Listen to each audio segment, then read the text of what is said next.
All right, ladies and gentlemen, welcome back to Houston Rockets Daily. I want to talk about Chet today. So basically, I think 2 days ago I did my first Houston Rockets, answering your Houston Rockets live stream. Thank you to everyone for showing up.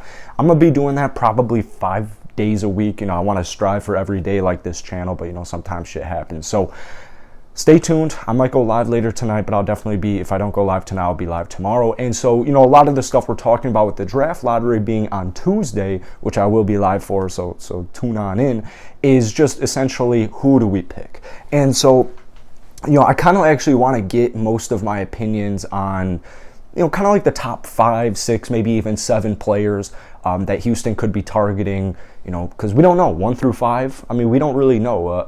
I feel like a lot of people are getting, I saw some tweets about this on Twitter, like a lot of people are thinking, we got a guaranteed top 4 pick or a guaranteed top 3 pick. And unfortunately, that's just, it's not true. It's not true. You got to prepare for the worst. So, who knows? Rockets may get the 5th pick. And one of the things I was talking about in that live stream is like, it's so interesting because last year, obviously if the Rockets fell to number 5, we wouldn't have had the draft pick. So that was a big deal. So compared to last year's season, we are a lot more relaxed. We're a lot more relaxed. Last year's draft was loaded. So, if you take a look at, kind of the 4 to 8 picks, you got guys like Scotty Barnes, Josh Giddey, Jonathan Kuminga, like even Jalen Suggs. Like a lot of those players had phenomenal rookie seasons, or, maybe in Jalen's case, he showed flashes. He showed his flashes. So I don't think the draft is as deep. In fact, it's more of a statement. The draft isn't as deep as it was last season. So, yeah, do I want the 5th pick? Absolutely not. But maybe it wouldn't be the end of the world because, maybe one of the guys falls back. But I want to talk about Chet here because, I've been kind of going through my top 4. I would say at this moment in time, and I don't anticipate this changing, it's Jabari, Chet, Paolo, and Jaden. And I'm going to talk about all 4 of those players, probably until the draft comes. But today we're talking about Chet because the Rockets suck at defense. And I think what a lot of people are thinking with Chet, and, I'm not trying to blame him whatsoever because to me, college basketball is unbelievably boring. I just don't think too many people have been watching Chet play because there's one thing I remember about when Evan Mobley was being discussed with the Houston Rockets, and you'd have a lot of Houston Rockets fans right now, I'm sure we'll see it in the comments section, is that, the Rockets should have drafted Evan Mobley over Jalen Green. I don't think it's that deep. It makes it a little bit more complicated because, I can see the logic behind KPJ not being a point guard. You look at that 50-point game, a lot of them are threes, a lot of them are shots. So he's a scorer. Kevin is a scorer, so I can see the conflict of interest there, but I'm very happy we have Jalen Green and that we ended up drafting Jalen Green. I love his mentality. I love his demeanor. But with Chet, you have the same kind of talks before draft. Before draft last season, there weren't too many Mobley mob guys. And the reason it's so foolish in retrospect is his weight. I mean, it's literally his weight. And Evan Mobley still, like you can tell, he's not huge. He's not huge. But you can't tell me if Evan Mobley comes back next season weighing even just 10 pounds more of like lean muscle. Like Evan Mobley had a huge ass center next to him, Jared Allen. And I guess we don't really have that huge ass center quite yet. But there weren't defensive concerns with Evan Mobley at any point in his rookie season. Yeah, he'll make his rookie mistakes. He's going to make mistakes. He's going to have some flaws. He's going to have some stuff he needs to work on. But there is not a single Cleveland Cavalier fan right now regretting the draft pick because of Evan Mobley because of his weight. No. Evan Mobley almost won Rookie of the Year. So I see a very similar thing with Chet, and I would go as far to say that Chet had an even more successful collegiate career than Evan Mobley. I'm not trying to shit on the Pac-12 here.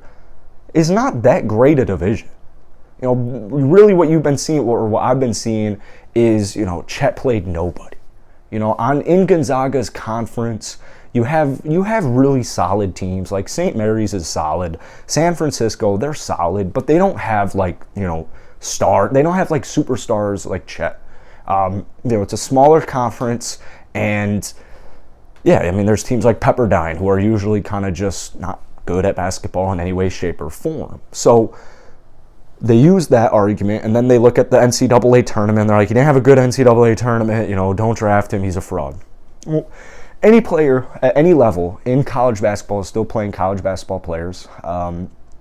In fact, like, there are phenomenal Division III basketball players out there that are better than some Division I basketball players. So when I look at Chet's stat, we're looking at literally a double-double and 3.5 blocks. Like, what's the concern? And so you have weight issues, and my rebuttal to the weight issues is, all right, first off, Evan Mobley. Second off, you have a 7-footer who can move like Chet. What did we see last year with Evan Mobley? There's a lot of regret for not taking an extremely athletic, a guy who can handle the ball, a guy who can pass, a guy who can do a bunch of little things pretty well for his age and especially for his height and his size. So that's my rebuttal to he's too small. Well, he can still protect the rim. He can shoot the three really nice. He can just shoot. He can shoot and he can defend.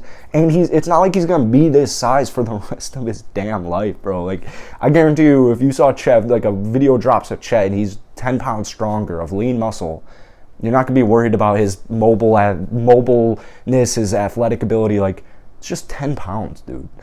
Like, it's not like Chet gained. It's not like Evan Mobley gains 10 pounds and it's like, bam, all right, he's not the same dude anymore. No, no. Chet's a little different because he's a great shooter, but Evan Mobley can shoot. I don't think not as good as Chet, but he can shoot. So that's my rebuttal to that. And then you have just strength of schedule, and I'm like, dude, as I was mentioning, like, there are Division III basketball players who are really good. They're like, just because Chet is playing for Gonzaga and they, kind of run that division doesn't mean you're not playing against good talent, especially at the consistent level that he's been doing it at. And I look at Evan Mobley, I'm like, bro, no one was saying about Evan Mobley. He's in the Pac-12, bro. It's not no. I'm sorry, but the Ball brothers are gone. I'm rooting for the Pac-12 because you got good teams in there like Arizona. But, dude, it's not that big. It's not like it's that big. People make it seem like it's like SEC football against a Division II football team. It's not that serious. So I like Chet just because I think, if you were to get him, if you had the ability to draft Chet, and like I said, I still have Jabari at number 1 because I think he's the most safe pick. He can do a lot of things well, and I just think he's a really solid player. I've been big on him all season, and I think he's going number 1. I do think Jabari is going to go number 1. But if we're sitting at, say pick 3, and Chet's on the board, and maybe it's between Banchero or Chet, I'm taking Chet any day of the week. First off, Banchero can't play defense. Obviously you can get a little bit better at defense, but especially the way being the worst defense in the NBA, you got Christian Wood as our center. No, I'm all set with that. And probably if draft Paolo, you're probably looking at another year Jayshawn Tate being stuck at that 3 spot, not being able to shoot. But that's getting into a whole nother stuff. I just think if you have Chet, like I said, I'm glad we drafted Jalen. Obviously, if we had Evan Mobley, the team would be a lot different right now.